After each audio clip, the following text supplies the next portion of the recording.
여러분 안녕하세요. 노인복지론 2주차 강의를 시작하도록 하겠습니다. 오늘은 고령화 사회에 대해서 강의를 하려고 합니다. 여러분들 그동안 다른 과목을 통해서 고령화 사회라는 말 굉장히 정말 많이 들으셨죠.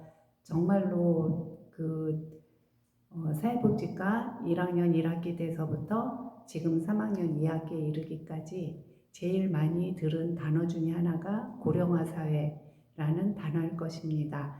그렇다면 노인복지론 시간에 고령화 사회에 대해서 아주 자세하게 설명을 하겠습니다. 왜냐하면 고령화 사회에 대해서 우리가 기본적인 개념을 알고 있어야만 고령화 사회가 왜 발생을 했고 어떤 사회를 고령화 사회라고 하는지, 그리고 더 나아가서 고령화 사회가 왜 현재 우리나라에서 심각한 문제가 되었는지 여러분들이 이해하실 것 같습니다. 우선 출산율 저하와 평균 수명의 연장은 세계적인 추세로 인구 구조가 변화되었다 그랬습니다. 우리나라만 출산율이 저하된 게 아니고 우리나라만 평균 수명이 연장된 게 아니라 다른 나라도 대부분이 그런 추세로 가고 있다. 그렇기 때문에 이 인구 구조는 우리나라만 변한 게 아니라 다른 나라도 비슷한 추세로 가고 있다. 이렇게 이해를 하시면 되겠습니다.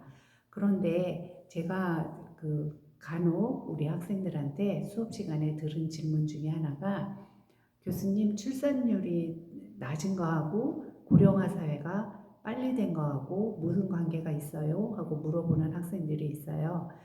굉장히 좋은 질문인데요.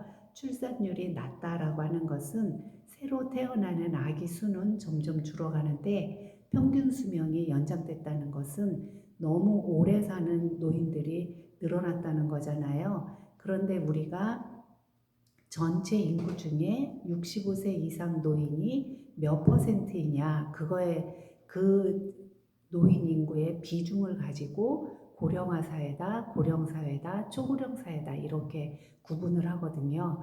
그러니까 100명 중에 아기 숫자는 얼마 안 되는데 평균 수명이 연장돼서 노인의 숫자가 훨씬 많다면 노인이 차지하는 비중이 많을 거예요. 그래서 그런 의미로 해석을 하시면 되겠습니다. 그러면 다음은 유엔에서 정한 정의를 보도록 하겠는데요. 이 고령화 사회, 고령 사회, 초고령 사회 이 개념이 아주 중요합니다. 그리고 이것은 노인복지론에서만 쓰는 개념이 아니고 우리나라에서만 쓰는 개념도 아닙니다. 전 세계에서 이렇게 하자라고 유엔에서 결정을 한 내용이기 때문에 여러분들이 잘 정확하게 알고 계시면 좋겠습니다. 고령화 사회입니다. 전체 인구 중에 우리나라 전체 인구 중 65세 이상 노인이 차지하는 비율이 7%인 사회를 고령화 사회라고 합니다. 우리나라는 2000년도에 고령화 사회가 되었습니다. 그렇다면 더 노인의 인구가 많아지는 고령 사회는 무슨 뜻이냐? 이번에는 전체 인구 중에 65세 이상 노인이 14%를 차지하는 사회를 고령 사회라고 하는데 우리나라는 2017년도에 이미 고령 사회가 되었습니다. 그 다음은 초고령 사회입니다. 초고령, 정말 고령 사회가 초과했다라는 그런 뜻이죠. 전체 인구 중에 65세 이상의 노인이 이번에는 20%를 차지하는 사회를 초고령 사회라고 합니다. 우리나라는 2025년도에 초고령 사회가 될 것으로 예측을 하고 있습니다. 그렇다면 현재를 살아가고 있는 2020년 현재 우리나라의 고령 지수는 65세 이상 노인이 전체 인구 중에 15.7%를 차지하고 있습니다. 그러니 지금 이미 고령사회는 됐고요. 초고령사회로 넘어가려고 하는 그런 과정 중에 있는데 15.7%가 이제 내년에는 더 더 늘어나고 더 늘어나고 해서 2025년도에는 초고령 사회가 될 것이다 라고 예측을 하고 있습니다.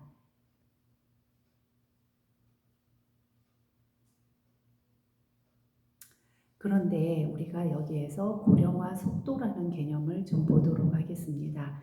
고령화 속도는 아까 제가 65세 이상 노인이 전체 인구의 7%인 나라를 고령화 사회라고 한다 말씀드렸고, 우리나라는 2000년도에 고령화 사회가 될 것이다 라고, 고령화 사회가 이미 되었다 라고 말씀을 드렸고요. 전체 인구 중에 65세 이상 노인이 차지하는 비율이 20%일 때 초고령 사회라고 표현을 하는데, 우리나라는 2025년도에 초고령 사회가 될 것이다 라고 예측하고 있다고 아까 말씀을 드렸습니다. 그렇다면 고령화 사회가 초고령 사회로 넘어가는데 걸린 시간이, 우리나라는 2000년도에서 2025년도니까 25년이 걸렸습니다. 그렇다면 다른 나라는 어떤지 비교해 보도록 하겠습니다. 프랑스는 154년이 걸렸습니다. 굉장히 천천히 걸린 거죠. 전 세계적으로 장수 국가가 일본입니다. 일본의 평균 수명이 세계 1위입니다. 우리 뒤에 우리나라 사람들의 평균 수명이 또 나오니까 그때 평균 수명에 대해서는 설명을 하도록 하겠고요. 일본, 세계적으로 장수국가 1위인 일본도 고령화 사회에서 초고령 사회로 넘어가는데 걸린 시간이 35년 걸렸어요. 일본은 이미 초고령 사회가 되었습니다. 35년이 걸렸는데 우리나라는 25년이 걸렸는데요. 이것은 세계에서 가장 빠른 고령화 속도라고 합니다. 이렇게 너무 짧은 시간에 고령화 사회가 초고령 사회로 느닷없이 노인의 인구가 무지하게 많이 늘은 것을 의미를 하는데요. 이렇게 세계에서 가장 빠른 속도로 고령화가 되었는데 우리나라는 준비한 것이 없다라는 점이 심각한 문제로 여러분들 인식하셔야지 되겠고요. 그래서 교재에서 고령화 사회의 심각성을 여러 교재에서 표현을 하고 있습니다. 그렇다면 이렇게 세계에서 가장 빠른 고령화 속도를 보이고 있는 우리나라는 사회적으로 이런 큰 변화에 대해서 무엇을 대비하고 있는가 생각해 봐야 되겠죠. 물론 우리나라도 그동안 가만히 있지는 않았습니다. 몇 가지 대비를 하고 있었고 지금도 대비 준비를 하고 있습니다. 그런 내용을 우리 앞으로 점점 공부해 나가는 내용 중에 여러분들께서 발견하시게 될 것입니다. 다음은 출산율의 감소입니다. 급격한 인구 고령화가 이렇게 되었는데 그 안을 들여다봤더니 급격하게 인구가 고령화되는데 도움을 준 게 출산율이 떨어졌다는 점입니다. 저출산과 생산노동 인구가 급속하게 감소하였습니다. 저출산은 아기 낳는 출산율이 점점 낮아지고 있다는 것을 얘기하고 있겠죠. 그리고 생산 노동 인구, 한 나라에 생산 노동 인구가 많아야만 노동도 많이 하지만 소비도 많이 할 것이고, 그래서 결국은 부를 창출할 수 있을 거라고 여러분들 배우셨고 우리 모두 알고 있습니다. 그런데 일할 수 있는 나이를 우리는 15세에서 64세까지를 생산 노동 인구라고 표현을 하는데요.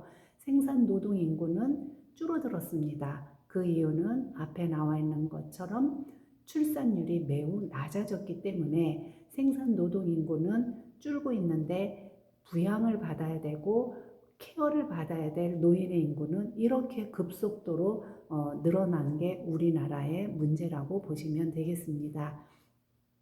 우리나라 출산율이 2018년도에 0.98명이 되었습니다.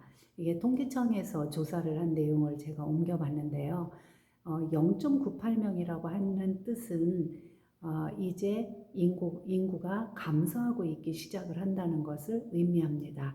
우리가 한 사람이 한 명의 아기를 낳았을 때 이 일이 유지가 되는데 이제 그 인구가 유지가 되질 않고 소수점으로 0.98이다 하는 것은 이제 인구가 전체적으로 감소하고 있다라는 것을 나타내주는 수치입니다. 그렇다면 왜 많은 여성들은 아기를 낳으려고 하지 않을까요? 예, 저출산의 원인을 보도록 하겠습니다. 우선 출산율이 이렇게 낮아진 데는 첫째, 여성의 교육 수준이 향상되었습니다.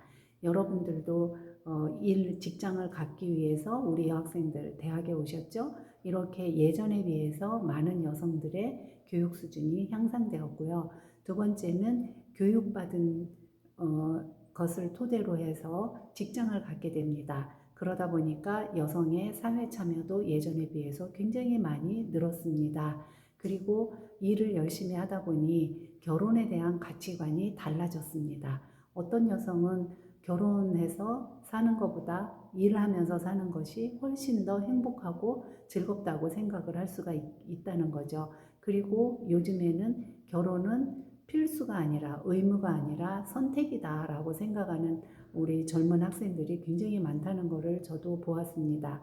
그래서 결혼은 반드시 하는 게 아니라 해도 좋고 안 해도 좋고 선택사항이 되다 보니 결혼에 대한 가치관이 변화돼서 아기를 안 낳게 된 거죠. 그 다음에 결혼을 한 여성도 일과 가정의 양립이 너무 어렵습니다. 아기 키워가면서 직장 생활 한다는 것이 얼마나 어려운지 우리 드라마에서도 많이 표현을 하고 있고, 그리고 여러분들 가족 중에서도 아니면 여러분의 어머니도 일과 가정의 양립이 얼마나 어려운지 체험하고 계시는 분이 주변에 있습니다. 그거 보면 내가 결혼해서 직장 생활까지 하려면 저렇게 힘들구나. 차라리 아기를 낳지 않는 게 좋겠다라고 생각을 한다는 거죠. 다음에는 양육에 따른 경제적 부담감이 증가해서 저출산으로 연결이 됐다는 것을 말합니다. 양육에 따른 경제적 부담감이라고 하는 것은 특히 우리나라 사회적 내용으로 보면 교육비 부담이 가장 여기에 1등을 차지하지 않나 이렇게 생각을 합니다. 교육비가 너무 많이 드니까 아기를 낳아서 키우는데 엄두가 나지 않는다는 거죠. 그래서 이런 5가지의 원인 때문에 우리나라 저출산이 시작이 됐다는 겁니다. 다음은 평균 수명의 증가입니다. 우리나라 앞서 제가 우리나라 국민뿐만이 아니라 많은 국민들이 전 세계적으로 많은 나라에서 평균 수명이 예전에 비해서 증가했다라고 말씀을 드렸습니다. 우리나라에서 이렇게 평균 수명이 증가한 데는 또 여기에도 원인이 있겠죠. 첫 번째 가장 큰 원인은 보건의료기술이 발달했습니다. 예전에 비해서 보건의료기술이 아주 많이 발달을 했죠. 그래서 의사 수도 많아졌고, 우리 동네에 가보면은 정말 그 질환 종류별로 병원이 어디에서나 우리가 찾아갈 수 있게 의료기술이 발달을 했다는 것을 여러분도 알고 계십니다. 두 번째, 평균 수명이 증가하게 된 데는 건강에 대한 관심과 서비스가 증가했다는 점입니다.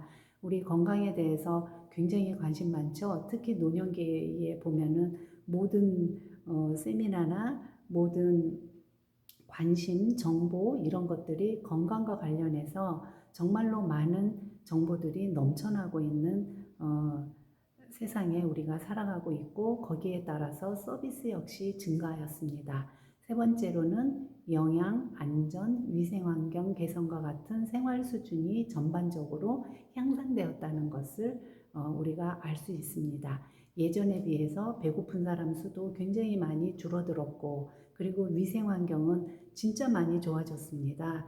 그래서 우리가 화장실 하나만 봐도 예전에 재래식 화장실에서 지금은 수세식 화장실로 대부분의 국민들이 그 위생환경이 좋아졌다는 것을 느끼고 있습니다. 이러한 것들이 평균 수명을 증가시키는데 원인으로 작용을 해서 우리나라 국민들의 평균 수명이 얼마나 많이 증가했는지 살펴보도록 하겠습니다. 1960년대에는 52.4세였습니다. 평균 수명이 52.4세였기 때문에 이때만 해도 만 60세가 되는 환갑을 우리가 동네 잔치로 많은 동네 이웃 주민들이 축하해 주었습니다. 60세까지 산다는 것은 축복으로 여겼기 때문이죠. 그런데 지금은 환갑잔치 하는 사람 없습니다. 칠순잔치 하는 사람도 거의 찾아보기가 어려운데요. 2000년도에는 52.4세였던 평균 수명이 40년 후에는 75.9세가 되었습니다. 무려 20년도 더 오래 살게 된 거죠. 우리가 살아가고 있는 2020년 현재입니다. 남자가 78.2세, 여자가 85.7세로 남자 여자 합쳐서 둘로 나눴더니 평균 82세입니다. 이렇게 오래 살게 되었습니다. 그런데 이 안에 들여다보니 남자가 여자보다 평균 수명이 짧다는 것을 여러분들 느끼셨죠? 약 7년 정도 여자가 더 오래 살아가고 있습니다. 여자가 7년 정도 더 오래 사는 데는 어떤 이유가 있을지 여러분들 생각해 보시기 바랍니다. 이렇게 우리나라 국민의 평균 수명이 82세인데요. 이거는 OECD 국가의 평균 수명보다도 2.4세가 높습니다. 지난 시간에도 말씀드린 것 같은데 미국보다도 우리나라 사람들의 평균 수명이 높습니다. 굉장히 평균 수명이 길어졌는데 우리가 여기에서 짚고 넘어가야 될 것은 무병장수냐 유병장수냐. 그러니까 무병장수, 병이 없이 이렇게 오래 사는 것은 축하받아야 될 일이지만 유병장수, 병이 있는 상태에서 오래 사는 것은 본인도 괴롭고 주변에서 살펴주어야 되는 가족들도 매우 힘든 일입니다. 그래서 무조건 오래 사는 것이 능사가 아니고 새로 나온 개념이 있죠. 건강수명이 몇 세냐, 그게 우리는 중요하다라고 주장하는 학자도 있습니다. 건강수명은 개인차가 워낙 심하기 때문에 건강수명이 몇 세다 뭐 이렇게 말하는 것은 매우 어려우나 평균 수명 여자 85.7세, 남자 78.2세 이 나이를 두고 봤을 때 건강수명은 우리나라 국민들은 약 10년 정도 아픈 시기가 10년 정도 된다 그래요. 그러니까 건강수명은 남자는 68세까지는 건강하게 살 수 있고 여자는 75세까지는 병 없이 오래 사는데 죽기 한 10년 전 정도는 아프면서 시름시름 그 질환 치료를 위해서 병원을 많이 다니더라. 이렇게 건강수명이라는 개념이 또 등장도 하였습니다. 다음 볼까요? 네, 평균 수명 증가했는데 이번에는 여러분들에게 생각할 시간을 좀 드리고 싶습니다. 생각해 봅시다. 1번, 왜 여성은 남성보다 더 오래 살까요? 전 세계의 모든 나라가 여성이 남성보다 오래 살까요? 여러분들 생각해 본 적 있으신가요? 여성이 남성보다 더 오래 왜 더 오래 사는지 이것은 많은 의사들이 지금까지 질문해 온 내용입니다. 왜냐하면 의사들 입장에서는 왜 오래 사는지 이유를 알면 그 이유를 토대로 해서 오래 살 수 있게 약도 개발을 할 수 있고 사람들에게 방법을 가르쳐 줄 수 있기 때문에 왜 더 오래 사는가 이것을 연구를 많이 했는데요. 지금까지 밝혀진 내용에 의하면 우리가 수명을 좌지우지하는 데에는 환경적인 요인도 있지만 태어날 때부터 염색체가 다르기 때문에 그 여성이 남성보다 더 오래 산다 이렇게 이야기를 주장을 하고 있는 학자도 있고요. 아니면은 여성에 비해서 남성들이 술과 담배 그 다음에 스트레스를 더 많이 받기 때문에 여성보다 평균 수명이 짧다라고 주장하는 사람도 있습니다. 그러나 정확하게 이것 때문이다 라고 밝혀진 것은 염색체 차이밖에 지금까지는 밝혀진 게 없는데 사람을 대상으로 우리가 검증을 할 수가 없기 때문에 그냥 추측만 할 뿐이죠. 여러분들은 왜 여성이 남성보다 오래 산다고 생각하시는지 궁금합니다. 그리고 우리나라는 여성이 남성보다 7년 정도 더 오래 살죠. 그런데 다른 나라는 어떨까요? 예, 이것도 우리가 생각을 해볼 필요가 있습니다. 여성이 남성보다 오래 사는 건 알겠는데 우리나라는 7년 더 오래 삽니다. 그런데 미국의 경우에는 약 2, 3년 정도 더 오래 산다 그래요, 여성이. 이 차이가 어떤 나라는 2, 3년이고 우리나라는 7년을 더 오래 사는데 다른 나라는 전 세계의 모든 나라가 여성이 남성보다 더 오래 살까요? 네, 제가 공부한 바에 의하면 여성이 남성보다 평균 수명이 1년 더 짧은 문화권이 있었습니다. 어디였냐면 아랍 문화권이었습니다.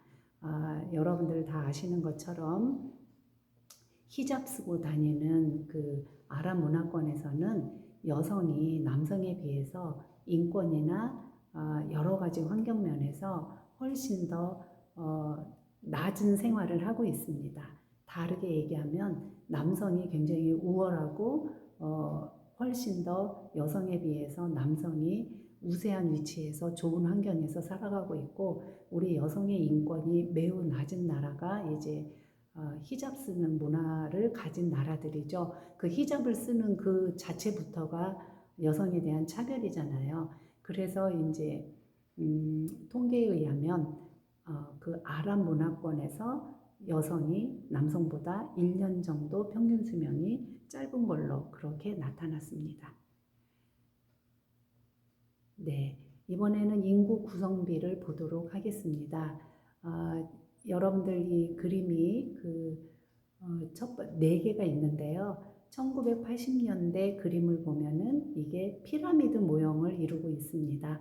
맨 밑바닥에는 이제 어린아이들 태어난 숫자죠. 그리고 점점점 올라갈수록 노인의 나이가 들수록 노인의 인구가 줄어들어서 이렇게 뾰족하게 피라미드를 보이고 있다가 2010년도가 됐더니 이제 중간 나이가 팽창을 하게 되었죠. 그리고 2030년대에는 고령 나이가 갈수록 숫자가 늘어나고 있는 팽창된 것을 보고 계십니다. 2050년도에는 더 늘어나서 위에 노인의 인구가 이제 맥시멈에 달하고 있다는 것을 여러분들 눈으로 보시는데요. 이렇게 인구 구성비가 어린아이부터 노인에 이르기까지 전체 인구를 살펴봤더니 전체 인구를 살펴봤더니 80년대에는 피라미드 모형을 이루고 있었고 점점 종 모양으로 변화되어 가고 있다라는 것을 차이점을 보셨는데요. 그 이유는 노인의 인구는 증가하고 출산율이 낮아지고 있기 때문으로 이해하시면 되겠습니다.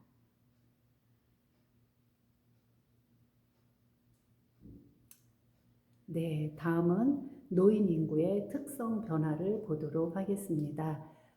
우리나라 노인 인구가 어디에 많이 살고 있을까요? 여러분들 다 아시는 것처럼 농촌에 훨씬 더 많이 살고 계십니다.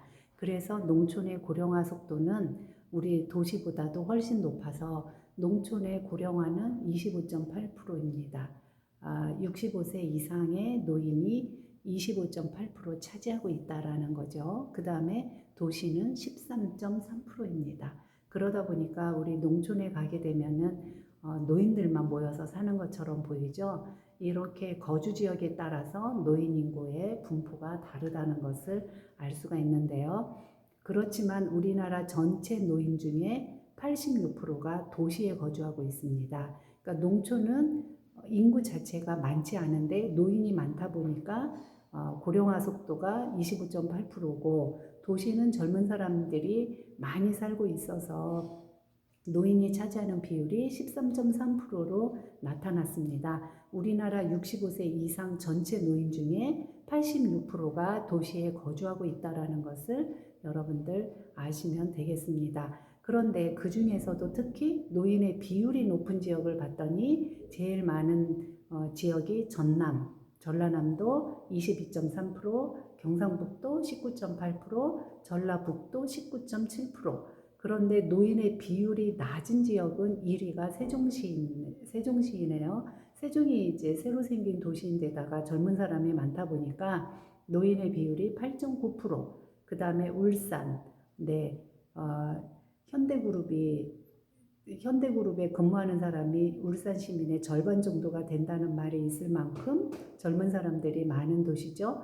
울산이 11.1%, 경기도 12.0%, 이렇게 노인의 비율이 높은 지역과 낮은 지역으로 구분을 해봤습니다. 그렇다면 우리가 농촌 지역에 이렇게 노인 인구가 많은데 농촌은 재정 자립도가 매우 낮아서 노인 복지를 스스로 할 수 있는 능력이 별로 없습니다. 그래서 재정 자립도가 낮은 농촌 지역에 특히 혼자 살고 있는 독거노인의 또 대부분이 여성 노인이거든요. 그래서 농촌에 살고 있는 혼자 된 여성 노인이 노인복지 수혜자로 우리는 심각하게 고민해야 될 것이다 라고 우리가 결론 지을 수 있겠습니다. 1교시는 여기까지 하겠습니다.